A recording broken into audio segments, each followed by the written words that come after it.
That, my friends, is an oak. But not just any oak. It's a special type of oak called poison oak. Yeah. And what's funny is it's not even an oak, but it's maybe something called biomimicry, where it tries to look like a plant that is innocuous, like a real oak, when you rub up against it, because people think it's a real oak when it's not. It's poison oak. It's going to get you all rashed up. And it's a beautiful, underrated plant. It's super pretty. That's the new growth right there in spring. Turns fall colors in the fall, like yellow, orange. It can either be a vine, it could be a ground cover, it could be a tree, it could be any of those things. The only thing that sucks about it is it's going to make you itch like crazy if you touch it, and I'm not going to touch it. But what's interesting about this particular poison oak is it's a poison oak growing inside of an oak. I saw this tree on the side of the road and I'm like, you need a video. You're a rock star. I'm going to make you famous, you beautiful tree. So I'm up here in Napa, California, where there was just a horrific fire and there are lots of houses missing where there used to be houses. And my client, well, he was lucky enough to build. He was the first one to rebuild. He's beyond those houses over there. Plant some big palms for him. I come up, I check on him and fertilize them and trim them. And you know, he's a great guy. In fact, he owns House of Prime Rib in San Francisco. It's the best place in the world to have prime rib. So remember that and go there and tell him I sent you. So anyway, what do we have here besides the obvious? Or maybe it's not obvious if you don't know what it looks like, but you better learn quick, because you don't want to bring your girlfriend or your boyfriend and say, hey, let's go have a picnic right over here next to this beautiful oak. No, don't do that. That's poison oak.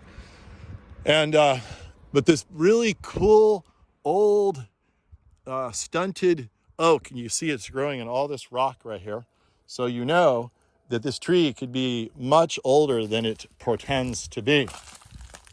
And that is things get really dwarf in these rocks. And so that's a tip. The other tip, that it's been here for a long time. This used to be cattle ranching zone long before it was houses here at the golf course, Silverado Country Club. And when they had horses or they had cows, they had to keep the cows off the country roads. How did they do that? Can anyone tell me how they did that? Anybody at all? Oh, well, looky here. They kept them out with barbed wire. Oh, looky here. The barbed wire grew right, or the tree grew right around the barbed wire. That is old. Look how old the barbed wire is. So, you know, this tree, who knows how old it is, really. But the fire tried to wipe it out, and it said, no way, Jose.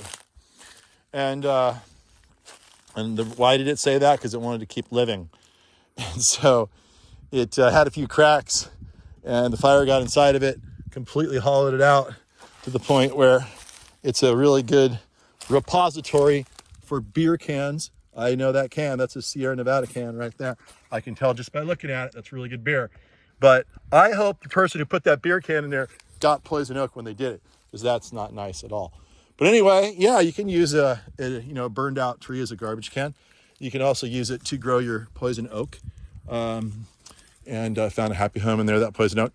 But lo and behold, the tree is still kicking. And look at this completely hollowed out, burned out inner core. The inner core of a tree is really just for structure. It's really not necessary for the tree to be alive. And all you really need is, the bark. This is the live tissue, the cambium layer that will transmit all the nutrients and the moisture up to the top to keep the top happy. And you can see what it's doing here. It's after so many years, it's already trying to cover up. This will roll over like a wave, real slow-mo. I don't have a slow-mo camera, otherwise I'd film it for you over a period of 20 years. But you can see it's trying to do that here, there, and everywhere. And it's pushing off some of the old bark to do it and making new bark, and this will be the new bark. You can see how the fire went all the way through this thing. Look, it's completely detached. Can I get inside this thing? Look, oh, what does it look like? I can't tell, my hand's in there. Anyway, I just wanted to show off this remarkable tree and give it some, some happy praise for surviving for so long. And it's a coast live oak, Quercus agrifolia. I believe they call it agrifolia because Greek for aggravating, folia for foliage, and it has little thorns on it. When you walk on it barefoot, you'll feel it. But that's not the only fun story here. On the other side of the street, I noticed something else that's kind of fun on a different sort of topic. And those are the blue oaks. Blue oaks are also long-term hardcore survivors. They grow in areas where it's too dry for many other trees to grow. In fact, almost all trees. But in this case, you have a drainage channel running through it. And look, I could use an 1.5-inch irrigation coupling all day long. These things like doubled in price during the pandemic. This is probably worth like $6 at Home Depot. Anyway, I'll take it. So you look at this oak. It grew here for a really long time. Then they started, this tree could be extremely old in this rock. Like this could be a 150-year-old tree, even though it's not that big. And they decided to channel the water through here. They probably changed where the creek went, and now they pushed it to where the tree is, and they lined it with rock, but they kind of created a new creek bed, which created erosion, which basically eroded away the substructure where the roots are. And now you can see the exposed roots. It must be really beautiful when the rain falls here to watch that happen with these big crazy rocks in here. I love rocks. I love water. I love even dry stream beds. I like wet stream beds even better. And that's not the only one. Look at the bedrock here. Can you imagine drilling down to put a fence post in and hitting that? That would be some stuff. But we'll finish the video with one more blue oak that I was impressed by.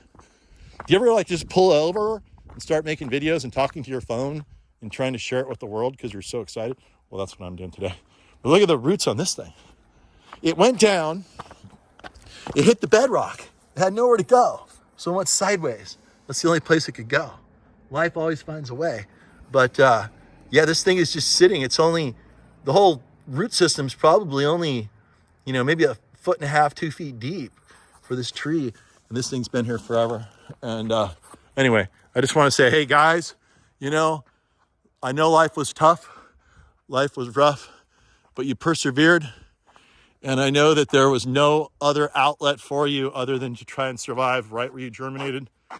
And, well, that's funny. Huh. Yeah, no outlet. There was no other way to go. Maybe that's why they put the sign here in commemoration of how good of a job you did. And I hope to see you many years from now, happy and healthy. And that's the end of my video.